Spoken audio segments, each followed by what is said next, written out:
Hello everyone, welcome to Sanmargaha classes. Let us see question number 4 of chapter Chemical Effects of Electric Current. The apparatus shown in the given picture is ಇಲ್ಲಿ ಕೊಟ್ಟಿರೋ apparatus ಯಾವ್ದಿದೆ ಅಂತ ಕೇಳ್ತಿದ್ದಾರೆ. ಎಲ್ಲಾದ್ರೂ ನೋಡ್ದಂಗಿದೆಯಾ ಇದು? LED ಅಂತ ಕೇಳಿದೀರಾ?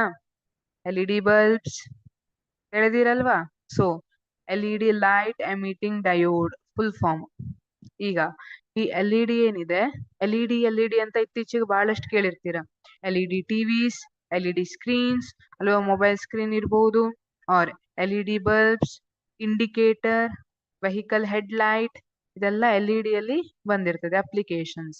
ಹಾಗಿದ್ರೆ ಈ LED option C, light emitting diode. The apparatus shown in the given picture is light emitting diode. ನೋಡಿ ಈ ತರ ಡೆಕೋರೇಷನ್ ಲ್ಯಾಂಪ್ಸ್ ಅಲ್ಲೆಲ್ಲ ಯೂಸ್ ಮಾಡೋದು ಯಾವುದು? This LED only. ಈ ತರ ಕಲರ್ ಲೈಟ್ ಎಲ್ಲ ಬರುತ್ತಲ್ಲ, ಅದನ್ನ LED ಇಂದಾನೆ ಮಾಡಿರ್ತಾರೆ. Actually it's life span is more and energy consumption is less. ಇದ್ರದ್ದು ಎನರ್ಜಿ ಕನ್ಸಂಪ್ಷನ್ ಲೆಸ್ ಇರುತ್ತೆ, ಲೈಫ್ ಸ್ಪ್ಯಾನ್ ಮೋರ್ ಇರುತ್ತೆ. ಬಟ್ ಇಲೆಕ್ಟ್ರಿಕ್ ಬಲ್ಬ್ ತರ ಇದ್ರಲ್ಲಿ ಯಾವುದೇ ಫಿಲಾಮೆಂಟ್ ಇರೋದಿಲ್ಲ, ಇದು ಬೇರೆ ಮೆಕ್ಯಾನಿಸಮ್ ಅಲ್ಲೇ ವರ್ಕ್ ಆಗೋದು. Option A electric bulb. This is wrong.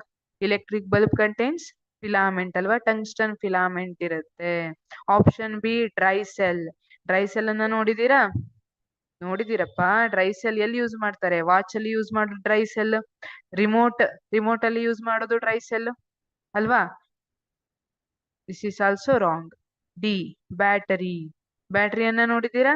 Example mobile battery ಅಲ್ವಾ. This is also wrong. Therefore, the apparatus shown in the given picture is light emitting diode. Thank you.